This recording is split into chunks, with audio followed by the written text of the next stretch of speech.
क्या आप जानते हैं कि कर्म का सही अर्थ सिर्फ काम करना नहीं, बल्कि जीवन जीने की कला है? आइए, श्रीमद् भगवत गीता के रहस्यमयी ज्ञान को समझते हैं। शायद हमारी सभी समस्याओं का समाधान कर्म योग में छिपा है। जब हम कर्म की बात करते हैं, तो सामान्यतः इसका मतलब होता है सिर्फ काम करना। लेकिन भगवत गीता में कर्म का एक गहरा अर्थ है। यह न केवल हमारे कर्मों के बारे में है, बल्कि उसे बिना किसी फल की चिंता किए पूर्ण समर्पण और निष्ठा के साथ करना है। श्रीमद् भगवत गीता में भगवान श्री कृष्ण ने कर्मयोग की शिक्षा दी है, जो हमें बताता है कि निष्काम भाव से काम करना ही सच्चा कर्म है। अर्जुन के सवाल मैं क्या करूं के जवाब में कृष्ण ने कहा, कर्म करो, फल की चिंता मत करो।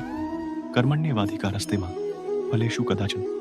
इसका अर्थ है कि हमारा अधिकार सिर्फ कर्म पर है, फल पर नहीं।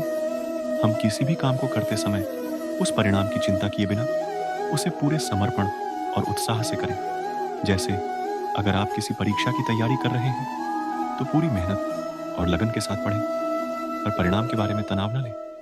कर्म 3 प्रकार के होते हैं: संचित कर्म, प्रारब्ध कर्म और आगामी कर्म।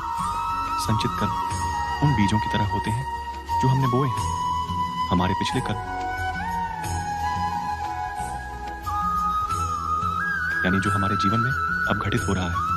और आगामी कर्म वे बीज हैं जो हम आज बो रहे हैं, जो भविष्य में हमारे जीवन में बदलेंगे। तो हम इसे अपने जीवन में कैसे लागू करें?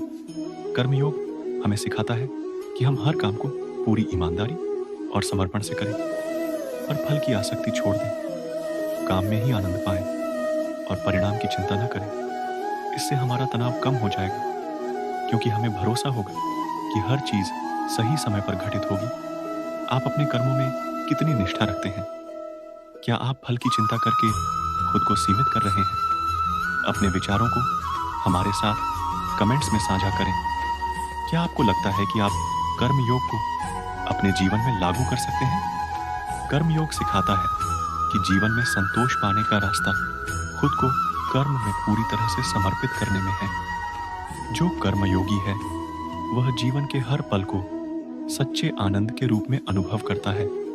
अगर आप भगवत गीता के ऐसे और रहस्यों को जानना चाहते हैं, तो इस वीडियो को लाइक करें, चैनल को सब्सक्राइब करें और जय श्री कृष्ण कहें।